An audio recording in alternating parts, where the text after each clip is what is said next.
gorgeous, all of you. Every single one of you between a 10 and 6.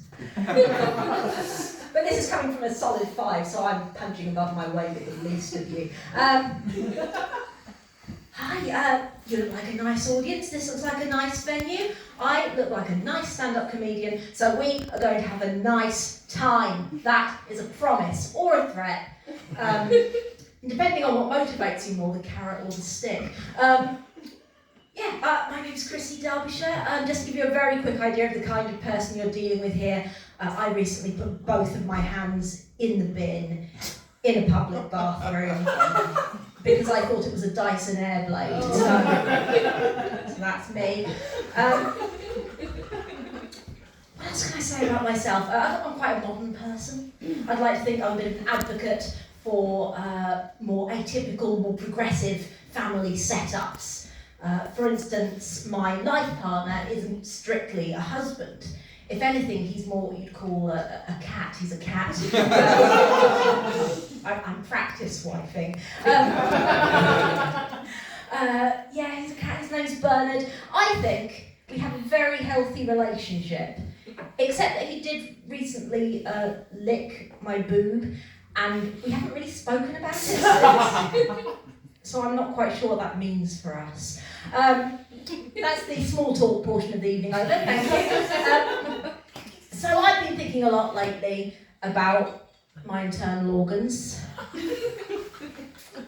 Yeah, there's no natural way to introduce that into a conversation, is there? Always sounds a little bit forced. And I think we're all kind of weirdly coy, weirdly prudish about our units. You know, as soon as our insides are mentioned, we all become kind of a fainting aunt from a Jane Austen novel who's talking about something slightly sexy. Mr. Darcy, your kidneys, they're on full display. Save something for your wife. That's from Pride and Pancreas.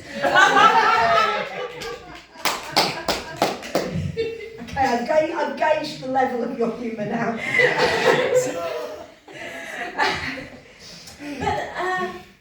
But they're there, aren't they? Inside us, I think. I don't check very often. I would say I look at my own insides the normal amount, which I've googled that and it's not at all. I don't look at my own insides at all. But, you know, I believe that they're there. And I don't like that I'm aware that they're there. I think that if you want to be constantly mildly traumatised, and you're watching me, so I assume that's what you're into. Yeah, I would recommend becoming aware of your internal organs and the fact that, best case scenario, they are sitting there inside you, day after day, doing things without your complete understanding or your permission. Disgusting. I don't like it. And there's been loads of them too. Like if I had to estimate, I would say at least 5 or 6. Different bits. I'm not a qualified doctor. I could be. I chose not to be. Medicine's loss was comedy's gain. I'm going somewhere with this, by the way. I do have a point. Just wanted to make sure we were all on the same page vis-a-vis guts. And in the spirit of that, hello. What's your name? Aid. Don't know what I was expecting. Aid, hi. Tell me, Aid, do you think it's reasonable for me to assume that you have internal organs? I think you're on the right page, yeah. Right page. Thanks, mate, that was really positive. Slight hesitation there, more hesitation than you'd expect. He's keeping the mystery alive. Aid's a mystery man, might be full of Lego, might be full of milk, we'll never know. I don't think it's too contentious, though, for me to assume that most of us do have internal organs. More controversially, though, I think that some of my major organs have a good cop, bad cop situation going on. I will explain.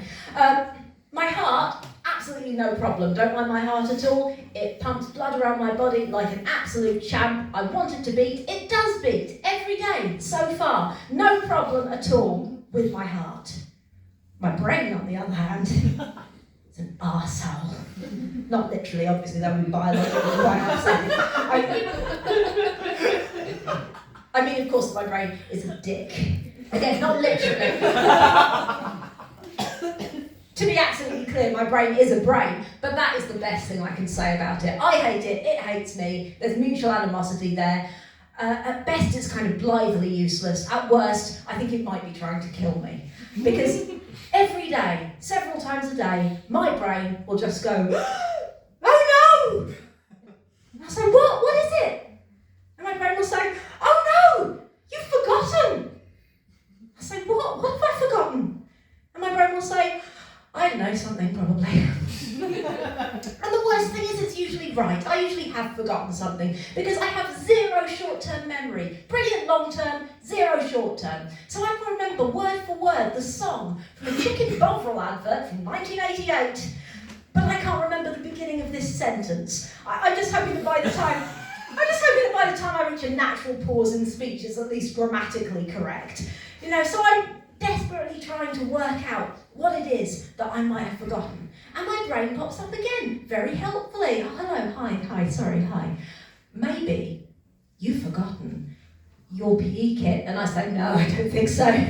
Don't think so, brain. I'm 40 years old, actually. Do I need my PE kit? No. Do I own a PE kit? No. Am I still scared of my PE teacher? Yes. So thanks for that, brain. Again then, when I lay my head down to sleep, as soon as my head hits the pillow, my brain pops up like the Microsoft Word paperclip. It looks like you're trying to be sleep deprived. Would you like some help with that? No, thank you. But it's got the bit between its teeth, not literally, it's a brain. It's on a roll. So it says, oh, sorry about that. I've got 5 hours of fake definitions of words to share with you. And I say, no, thank you, brain. And my brain says, a platypus is a cat with braids. And I say, no! And my brain says, melancholy, a dog made of fruit. And I say, no! And my brain says, archetype is the answer to what kind of boat did Noah have? He had an archetype of boat. And I say, well, shut up! And my brain says, I see how it is. You want me to change the channel.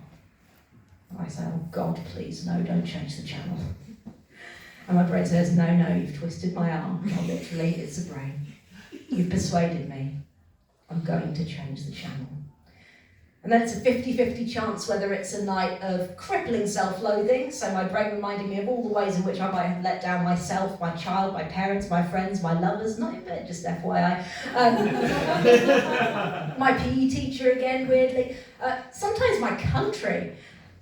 Either that, or again, on a loop, that Chicken Bovril advert from 1988.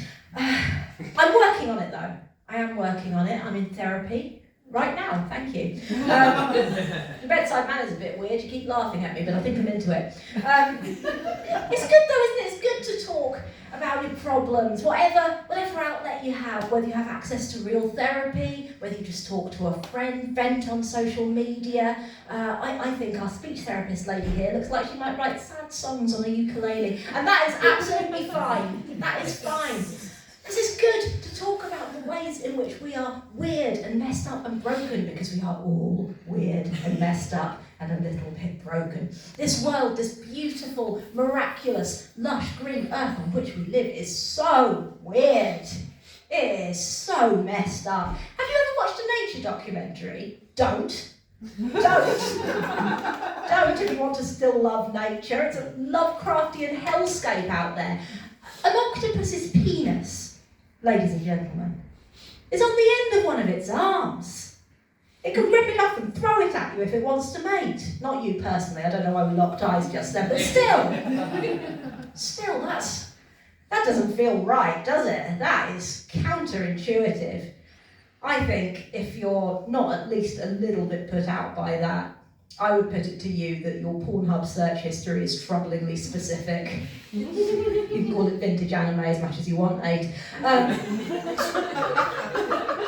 Luckily, that's not a problem that I have. I have plenty of problems, but that's not one of them. I don't have any kinks, any paraphilias of any kind. I'm completely straight down the line, vanilla. And so is my cat. You've been absolutely brilliant. I've been